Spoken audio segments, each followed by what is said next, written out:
Differentiated instruction is meeting the needs of all your students. When using differentiation, the purpose of it is for every student to have the same end goal. You want all of your students to master the same learning target and to be able to take away the same key concepts from your unit. However, the means in which you meet the students' needs to get to that end goal will vary, and that's where tiered instruction comes in.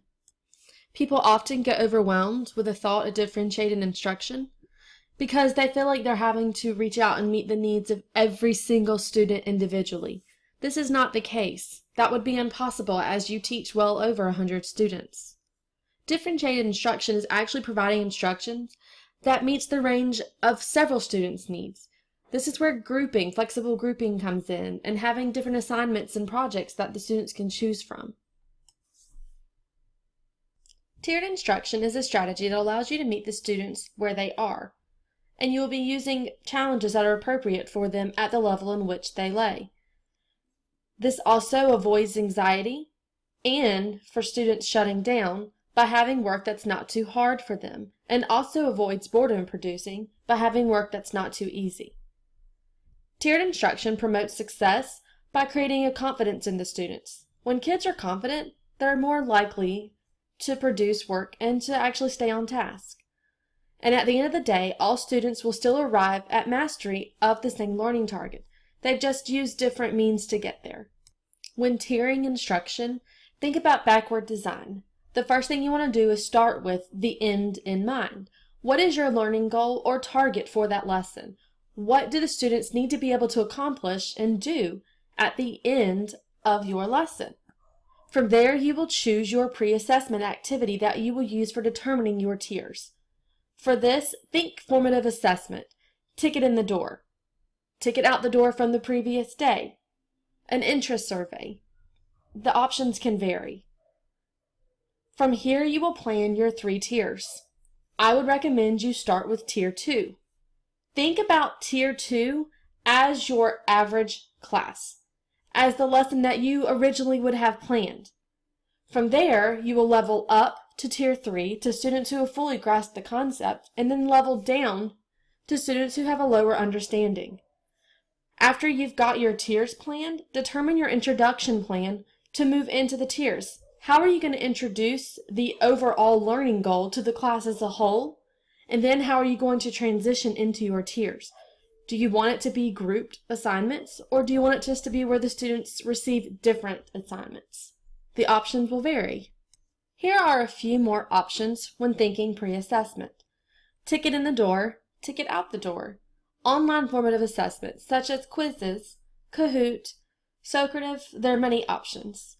Think about an interest survey that the kids have done. Which students would rather read about football versus the ones that would rather read about something scientific? And also a self-reflection questionnaire. Have the students reflect on where they are. Do they fully understand the concept, or do they think they need more help, and group according to that?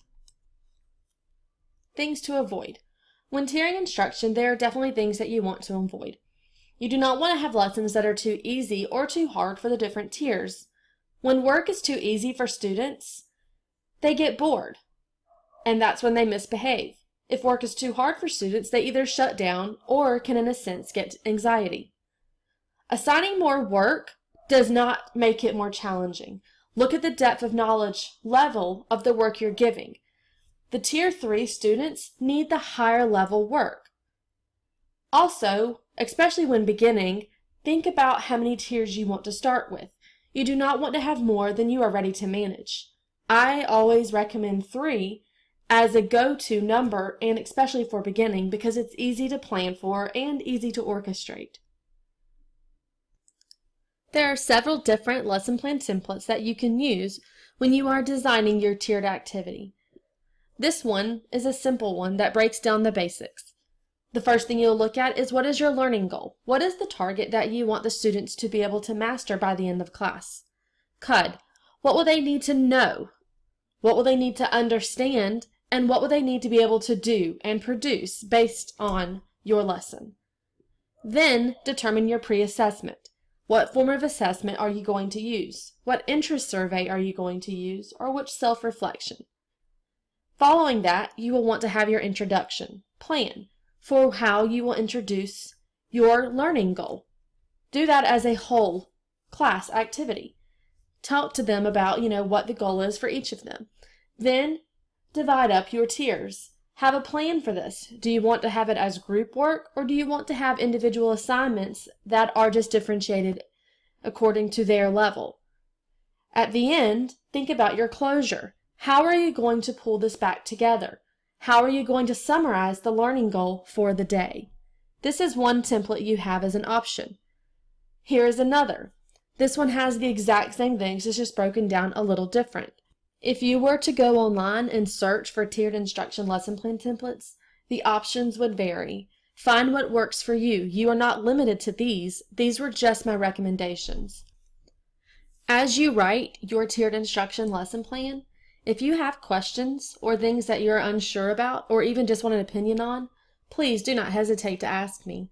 I will gladly come and help you work to design your first ever tiered instruction lesson.